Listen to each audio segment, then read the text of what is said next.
Hello, welcome to Web of Stories. My name is Melinda and I am here with a tag. Today I am doing the Retro 80s Old School Book Tag, which was created by, let me get this right here, Kritz Reedson, or Kritz Reads on her channel. I was tagged at Just Book Girl TV, and I think this is like a perfect tag for me. I'm so excited to do it.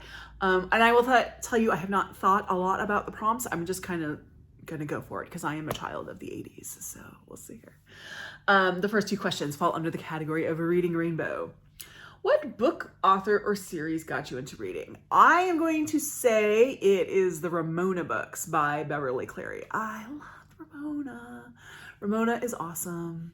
And I mentioned this in other videos. Like, I read Ramona growing up, but at a certain age, you kind of grow out of her, just the way it is. But Beverly Cleary was still writing books then. So when I started reading these books to my daughter, the last two, I think, books were completely new to me. So that was fun. But yeah, Ramona, and she was, Beverly Cleary, she was living in California at the time, but she's from Oregon. I live in Oregon. And Ramona was a local character. So it was a lot of fun. All the Oregon kids really liked the Beverly Cleary books. Question 2, what author or book got you into your current favorite genre? So this is hard because, my two favorite genres are mystery and historical fiction. And I honestly can't, well, I can tell you for historical fiction, I've always been really interested in history. My degree is in history. I cannot tell you what really started it. Maybe Laura Ingalls Wilder. I don't know. I do remember as like a young adult, there were these series of books. I can't remember the name of them, but they were all like, they had, were they either a place name or a girl's name, but they were all set in like US history in different points of time. There's a very 80s thing. I remember reading those. But yeah, as a kid, I read a lot of Little House on the Prairie. As for mystery, I'm really not sure because I really kind of got into that recently. I've said this before. In 2017, I pretty much just read romance because I needed something that I knew was going to turn out okay. And then at some point in like 2018, I kind of switched over to mystery because I needed to know that we could fix things and we could figure things out. And I'm still there. I can't tell you what got me started on it, to tell you the truth. I don't remember. So there you go. Now we're into the mixtape. What was the first concert you ever went to? So I had to think hard about this one, but it so fits in with this. At the Oregon State Fair, they always have concerts. And it used to be that your admission into the fair would also get you into the concerts, which is, I would go see concerts there. And the first one that I saw was so 80s, was Kenny Loggins. I don't even know if I like made an effort to go see Kenny Loggins or if I was just at the fair that time and Kenny Loggins was playing. But yeah, it was Kenny Loggins. I do think now you have to have a separate ticket to go to the concerts there. I don't know because I haven't been to the State Fair in a while. State Fair is really expensive and it has not changed at all in 40 plus years. I can still tell you what is in every stall. Like, it has not changed. And it's down in Salem and it's expensive and it's always crowded. But we have the Washington County Fair, which is 5 minutes from my house. You do have to pay for parking, but it's like $5, but it's free admission and it has everything the State Fair has. So we just go to the Washington County Fair now.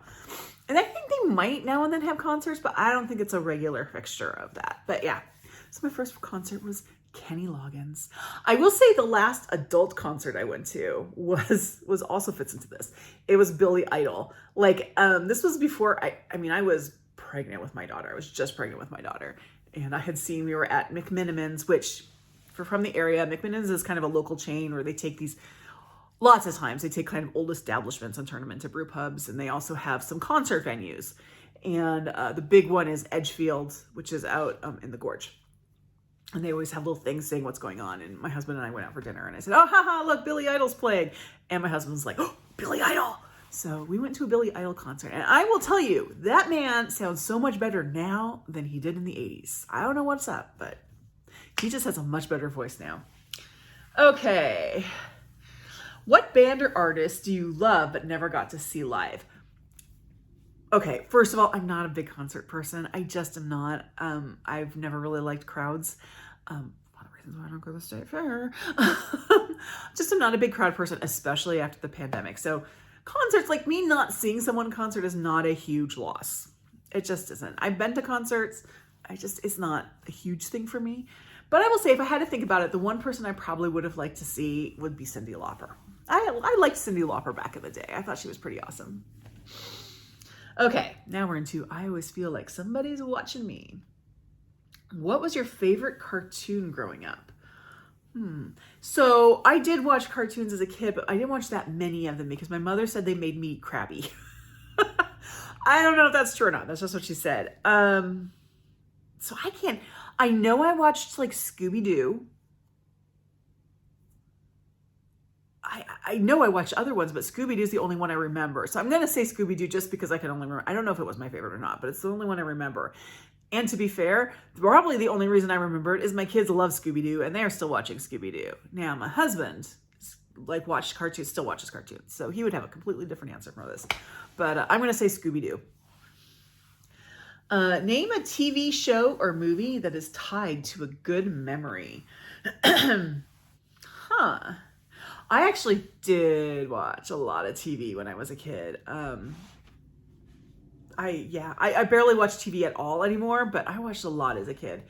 And I always had a really soft spot for Family Ties. I loved that show. I thought that was the best show growing up. I liked Michael J. Fox in it. I thought the parents to me were so different from my parents. So like, if you've never seen the show, the setup is it's just this family and the parents are kind of like former hippies and they work for NPR or something, if I remember correctly. And they're just a little bit they're on the liberal side, but then they have 3 kids and then they have 4 kids. But their oldest son is like a Reagan conservative. And I just thought this show, like, it was kind of eye-opening to me because the joke was always that their son was a Reagan conservative. But my family was like the opposite way. They were all Reagan conservatives. And I was like, even as a kid, I was like, I'm not sure I agree with this. But so I think I kind of liked Family Ties like that because it gave me kind of a different view onto my own life. Okay. Name a movie from childhood that you still love today. The Wizard of Oz. And I know it's not from the 80s, but it is the first movie I ever saw. I love that movie. When I got married, I walked down the aisle to Over the Rainbow against my mother's wishes. That's a whole other thing. So yes, I still love The Wizard of Oz. And I will say there aren't a lot of movies from my childhood that I still love because a lot of them didn't age well. Going into my teenage years, I will say I was a big fan of the, oh God, what was the director's name? I can't remember, but he like worked with the Brat Pack a lot. I think he did like, I know I remember really liked St. Elmo's Fire. But he did like, 16 Candles and all of those. I remember another one that I remember which sticks out in my mind is Ferris Bueller's Day Off because the movie theaters in our town, the major movie theaters, like the chain movie theaters, wouldn't show it because they said it promoted delinquency. So the art house theater, which always would show like foreign films and all these like artsy fartsy films, it would show Ferris because it was the only theater in town that would show Ferris Bueller's Day Off. So I do remember Ferris Bueller's Day Off, and that is an awesome movie. And that one, I mean, the movies from my teenage years in the 80s, I don't care if they didn't age well. I love them still. Like, I get such nostalgia from watching them. Okay, name your first TV or movie crush. Patrick Swayze. I was such a fan of Patrick Swayze, and I was a fan of him from the North and South days. I said I liked history. I love North and South. Like that was, we really like that. My friend who lived next door to me, we would like come home and watch the videotapes of it over and over and over again. Like we were really into it. But then he got really famous with like Dirty Dancing and all that. I was a huge Patrick Swayze fan. I had posters of him all over my wall. Yeah. Okay, now we're into Gotta Catch Them All. What was a toy you were obsessed with or collected as a kid? So I had a collection of toys, but of these Madame Alexander dolls. However, I was not the one collecting them. My mother collected them for me, and she called them look dolls. Like I could only look at them, and they had to stay in their boxes. And I resented that because what good is a doll that you can't play with? So yeah, that's the only thing I can think of that I collected. I did really like Cabbage Patch Kids. I had a couple of them. I like the idea of Cabbage Patch Kids. They're still around. You know, I kind of look back and I'm like, wow, there was a craze over those things. But everyone had them. That was like the pre-American Girl phase. But before that, we had Cabbage Patch Kids. You know what I did collect as a kid? I collected stickers. Like that was such a big thing, was collecting stickers when I was a kid. Yeah, it's so many stickers. Name a board game or video game you associate with your childhood. So I didn't play a lot of video games. I still don't play a lot of video games. We didn't have any video game console when I was a kid. However, one of my brothers managed pizza parlors in our town, and there was always an arcade in the pizza parlor. And I would always play those. I would save my quarters. My parents would give me quarters to like get me to go away, I think. I don't know. So I would go play, and I will say I wasn't that creative. I liked Ms. Pac-Man. I preferred it to Pac-Man. I preferred Ms. Pac-Man to Pac-Man. So, yeah. Now, as for board games, I remember playing a lot of Monopoly and the Game of Life, which I know are still around, and they were older than the 80s, but that's what I played a lot as a kid. Okay, she's got the look. Name a clothing or trend that was popular when you were a kid. Oh, man, the 80s, there were so many crazy ones. One thing that I specifically remember was this thing, and I think it was like when I was in middle school, of guys, and I don't remember if girls did this, but I do remember guys did it, would wear 2 Izod shirts, so they're polo shirts with the collar, and they had to be Izod, they had to have a little alligator on it, and they'd wear them, and they'd hold their collars up, you know? So there was that. When I was really young, there was this weird hairstyle thing where you would like, you know, you had pigtails, but you only had it on one side of your head. Like, and it wasn't like you pushed the rest of your hair over. Your hair over here is just down. I have pictures of like, why?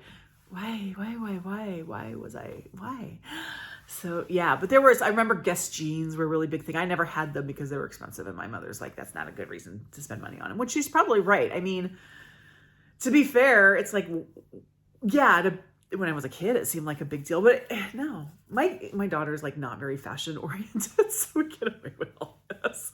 But yeah, I never got to have them. So at the time I resented it, but you know, it's really not a big deal. No. And finally, name a childhood candy or snack you wish they still made. Oh, interesting. I don't know. I know they still make some of these things. But I don't see them that often. They're more like specialty candies. Pop Rocks. I mean, I know they still make them because I've gotten them for my kids. I have a video of my daughter eating Pop Rocks for the first time. It's classic. She was like 7. She's like, what's going on in my mouth? But yeah, Pop Rocks were awesome. They do still make them. They're just hard to find. I think they are hard to find. I buy them. The place where I see them is at Powell's bookstore, which is odd. But yeah. As for other candies, I don't remember anything that really stood out to me other than Pop Rocks. Because I remember there was all this fear that if you had Pop Rocks and you drank soda, your stomach was going to explode. I think Pop Rocks have seeded the way for Mentos on that one. I don't know. So anyway, those are my answers. Let me tag some people. Now, I only have who just tagged. So I don't know if people have been tagged on other videos, so I'm sorry if you've already been tagged. I'm just gonna name some people. Who should I tag? I will tag Suey at Suey's Books. And I've got to tag the Mild Rumpus on this one. I think he's got some views. I think he's got some. And Angelia at Read and Reread. And of course, if I didn't tag you because I'm thinking of these off the top of my head and you want to do it, please do. Consider yourself tagged. Tag me so I can see your video. Anyway, thank you very much. Like, subscribe, join my Discord, and I'll see you in the next video. Bye-bye.